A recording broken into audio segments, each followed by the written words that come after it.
Good morning, brothers and sisters in Christ. Thank you for your invitation for us to come and worship with you this morning. On behalf of the delegation from Fiji, I thank you. It is an honor to be in a house of worship with our brothers and sisters of Port Moresby of Papua New Guinea.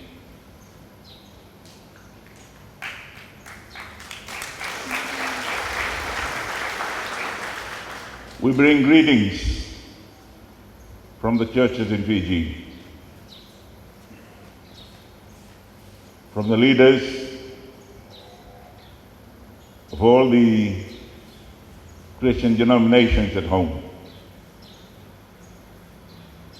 We in Fiji are very proud of our association with the church here in Papua New Guinea.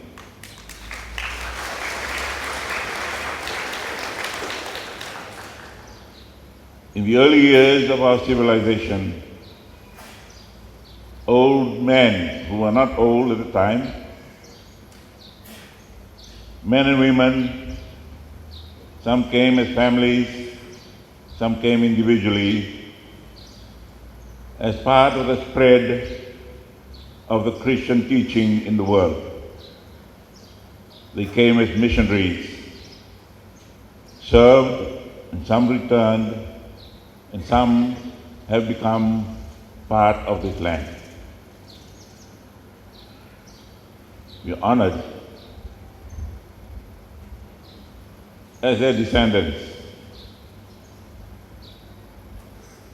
On our way to Nandi,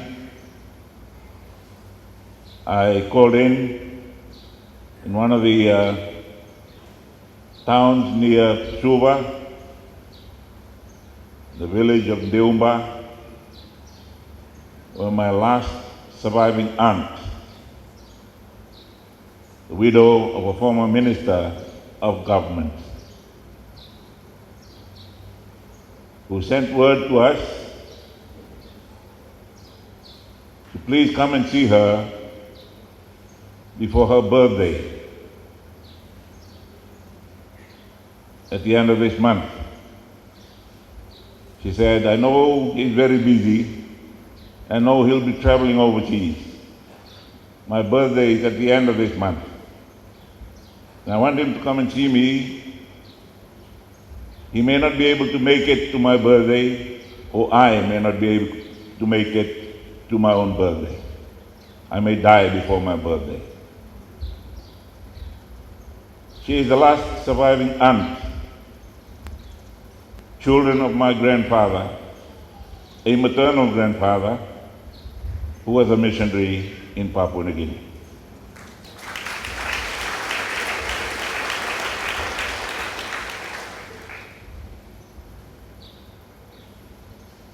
My maternal, or my grandmother's brother, who came here, was Poasa Rovea.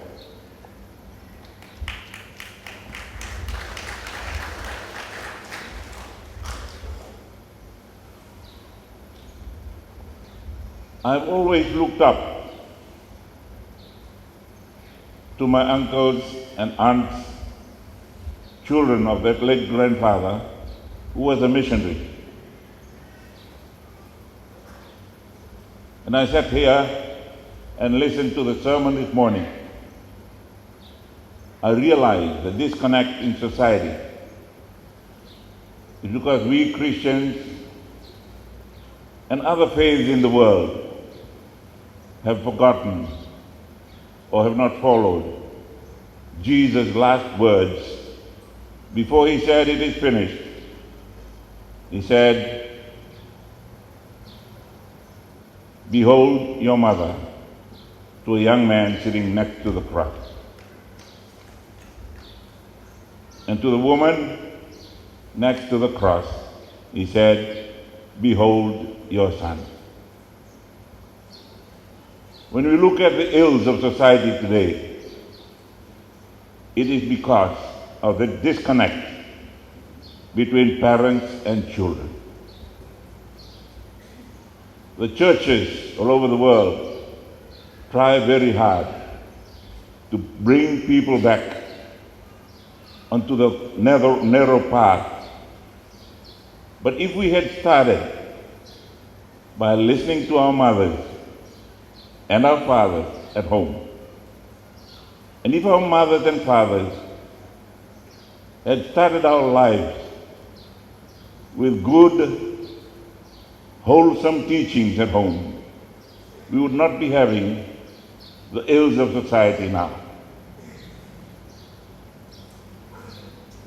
We would not be having the high crime rates. We would not be looking for other things in alcohol and drugs. We would be wholesomely brought up with the wholesome teachings of our parents,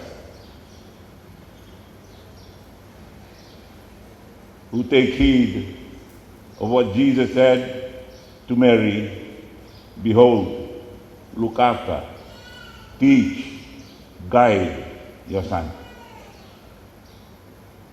And to the young man, listen, obey, follow the steps of your parents. Pastors and ministers will get up Sunday in, Sunday out, asking us to be good citizens of our country. What is a good citizen? A good citizen is one who follows the law, who obeys the demands of government and society. How can we be expected to go and listen to lawmakers if we do not first listen to our parents? How can we ask the pastors and the ministers to straighten up our children if we ourselves as parents do not do that at home? When I went to Lebanon in 1980, I saw a shepherd carrying a young lamb under his arm. And I asked my driver, what's wrong with the lamb? He said, sir, it's got a broken leg. Did it fall into a well or was it beaten by the shepherd? No, sir. The shepherd broke his leg. Why? That sheep had been collected from wandering so many times. It wanders off, as we heard in the sermon today. It was the one in the 100 that the shepherd went after. He went after, called him back. Went after it again, called it back. Until the shepherd feels his leg should be broken. So he breaks the leg and carries him around, or carries it around, so that the lamb has a very distinct memory of the body smell of his shepherd, because they've been together for so many weeks. He knows he cannot eat unless the shepherd takes him to food. He knows he cannot drink unless the shepherd takes him to the stream to drink. And then the sprain or the fracture is healed, and the sheep starts walking on its own, but will never again stray far from the smell of his shepherd. So when we listen to the text referred to in the sermon this morning about the lost sheep, you may be lost once, you may be lost twice. Eventually, God will break your leg.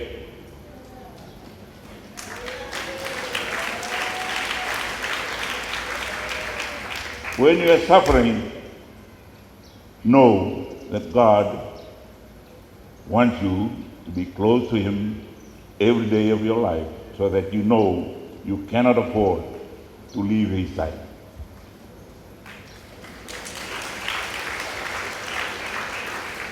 And that is the association that Jesus referred to at the cross.